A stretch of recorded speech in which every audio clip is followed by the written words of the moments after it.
Today marks 1151st day, share lessons I learned and continue to learn with all of you. My hope that these insights will inspire you, support your dreams, help you achieve your goals, and really empower you to become the person that you want to become. Today I speak about people that are close to you, people that could potentially support you or really hold you back. I think sometimes it's not that easy to understand, okay, who is the people that will actually helping me and who are people who holding me back. And be able to share signs. What are the signs that might be that people that are closest to you might be sabotaging you, that holding you back, draining everything out of you? So, because I think that it's very important sometimes that we need to cut people out of our lives, or maybe sometimes to reduce the time with them. It might be that we need to really go and develop ourselves, and after that, we will be able to show example how to change, how to improve. Because a lot of times people just do not believe that it's possible to change. So you could potentially be that person who really goes in, changes, and come back as a different kind of person and show example, and lead by example, rather than saying that people you need to change. No, you are able to change yourself. And then of course, because you changed, you're able to inspire other people to change as well. So what are those signs that you check, okay, who is potentially holding me back? So number one, emotional drain. So how do you feel around certain people? After spending time with them, do you feel that you energize? Do you have more energy to do things? Or do you feel that you need to recover? Maybe spending time with someone, and after that spending time with someone, you need a couple of hours to recover emotionally. Maybe you need to read a book, listen to a podcast, or do something that elevates your energy. And this is again a red flag. So we need to be able to really be aware of ourselves. Okay, how is my energy levels? What are the patterns of my energy levels? After spending the time with that person, maybe it's neutral, doesn't change anything. Maybe it's uplifted, or maybe it's drained. And of course, when drained, that of course we need to be very, very careful spending time with them. Number two is lack of support. Lack of support is in a lot of different ways, because they don't need to say a lot of times things. But knowing that you do not have that person here, you're not able to depend on that person. So it means when you have a bad day, you're not able to ask them because you know that they will not be there. So that means that knowing that, are they actually friends, even the friends? Like, because sometimes it's hard to understand enemies, friends, and frenemies. Because some people who are seem like friends, but they actually act like enemies. They are friends, but act like enemies. Sometimes they just don't want to act like enemies, but they just happens that they act as enemies because they think that that's how it's supposed to be. So lack of support is. So how do you feel? Do you feel that they could potentially be there for you, or do you feel support? Do you have some kind of safety net, or you know that when something will go sideways, they will not be around? I love someone said it. I don't remember who said it. That you're not supposed to eat with people that you're not that those people are not willing to starve with you. You're not supposed to eat with people who are not willing to starve with you. And I guess that's a part of lack of support. Number three is toxic behavior. That means I think that we need to understand that when we see something bad behavior on a consistent basis, you start to normalize it. And that's probably one of the saddest part is that it seems like, okay, I know this is bad behavior. If you do not say anything about it, you start to tolerate. At least tolerate in other person. It might be in the future if you see it on a daily basis.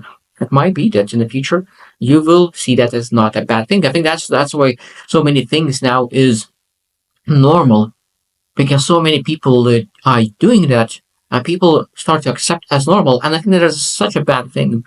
Toxic behavior will always be toxic behavior, and it's supposed to be pretty loud about it. This is toxic behavior. Don't do that. I think that at the moment we allow everyone to do whatever they want.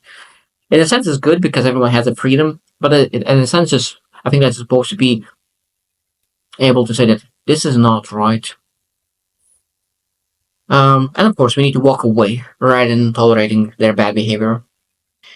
Number four is erosion of self worth. So it means when you spend that time Do you feel that they elevate your self-worth, or do they make you feel that you're not enough? Maybe you start to question your abilities, skills, decisions, who you are as a person, because it's not good. And we need to understand that some people do that. That some people are making us question who we are because there's something happened, and then you want to make a discussion, and it becomes your fault, and it starts to question yourself. And there's a lot of times we need to understand that other people, the way how they communicate, and potentially could blame other people, could potentially rub on you as well. So erosion of self worth. If you feel that you feel less yourself spending time with the person, of course, that is the time that we need to cut the ties with that person as much as we can. Number five, and this is easy, most likely to understand, is ignoring boundaries. Now, of course, we need to be very, very clear about boundaries. If you do not express your boundaries, that means that it's on you. But if you express that this is my boundaries, this is what I don't like, this is what how it makes me feel, and the other person still does what you said that you do not like, and it makes you feel a certain way, that means that just they don't respect you enough to really follow your boundaries. And that is not okay. That means we need to walk away as soon as possible. Because, of course, if someone doesn't respect you, I think that we need to understand that we need to respect ourselves as well. Because of how we see ourselves, how we treat ourselves, sometimes that's how we allow other people to treat us. But when we really say that I am worthy of respect, I am much, much, much more than maybe other people think. Because I am worthy. So that means that if someone disrespects me, I'm able to walk away because I have a huge self-respect. And if other people respect doesn't align with your respect, it means that you need to walk away. Number six is increased anxiety and stress. That means if you, when you know that you will need to meet a person, you feel uneasy, maybe excited, maybe stressed, maybe it's a time to say that, like, maybe I need to reduce the time with those people. Like, again, like when you are meeting someone, we're supposed to feel joy, bliss, not anxiety, stress, uneasy. So what kind of emotions do you have when you think about a person, when you are going to see that person? Because sometimes I think that is the worst part is when we do not know what you feel. So that means it's ambivalent. That means that you neither good, neither great. Sometimes those people are even harder on our emotions. So that means that we're supposed to walk away from people that we do not know is good or bad either. Number seven is encouraging harmful behaviors. It's one thing that when other person is doing toxic behaviors. But now look, we can look into, okay, so what are encouraging harmful behaviors for you? That means that they're encouraging some kind of behaviors that is not helping you to achieve your goal. And the harmful behaviors is not something that is totally negative. But harmful behavior could be even watching a movie when you would love to really work on your business. Maybe going to a barbecue when you would love to work on a business.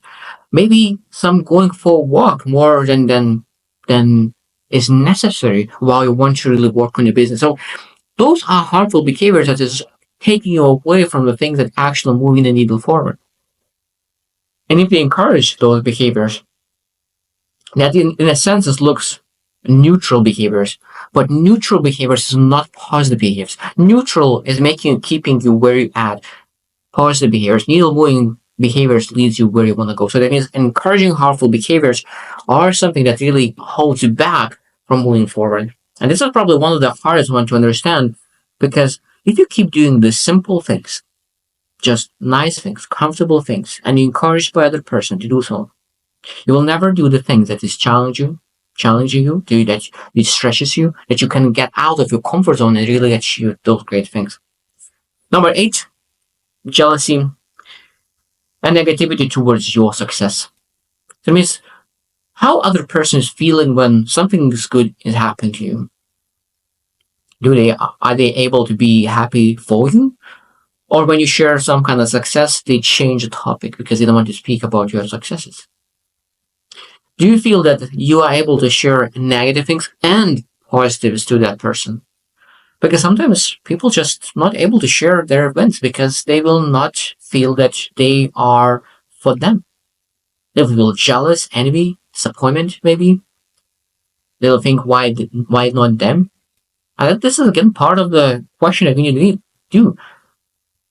Could I share my win with this person? And how they will react when I share my win. Now, of course, it is important timing as well. There's a lot of things, but in general, if you share your win, how they will feel about it. And if you know that, oh, hands down, they will be super happy for me, okay, that's great. But if they said, probably will be jealous and will make me feel bad about my win, that's again, need to walk away.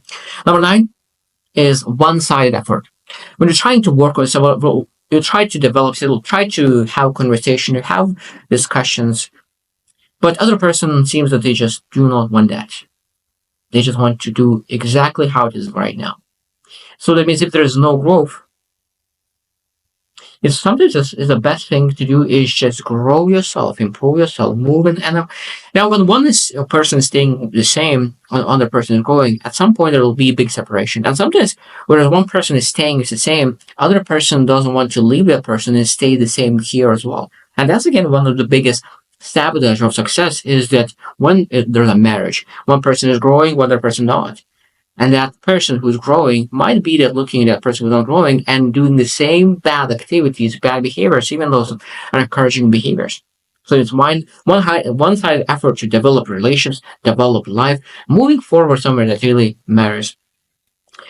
Number 10, and it's quite simple, constant drama. So that means that you're constantly there's always simple things to really to argue about.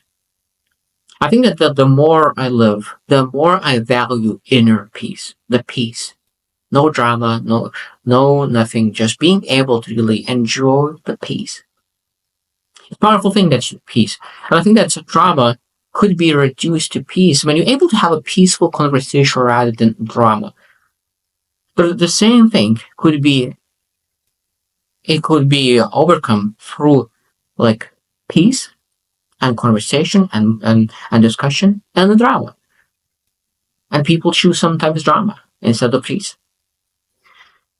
But I think the last one and the most important one that I would love to share is that your gut tells you that there's a wrong person.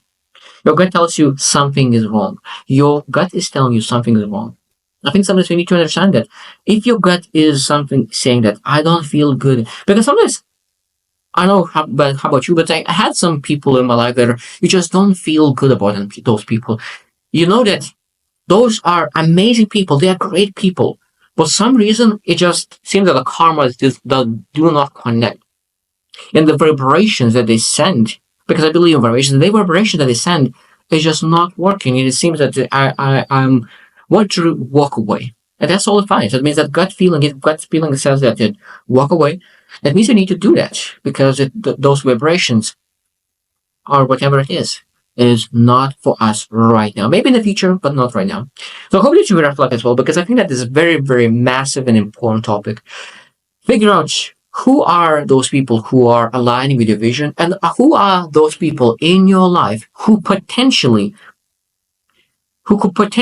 unintentionally slowing you down, unintentionally sabotaging your success, unintentionally keeping you where you are right now, because it's very hard to really cut those ties, but sometimes it's the most important and the most necessary thing to do in our lives. So I hope you choose to win, and see you tomorrow.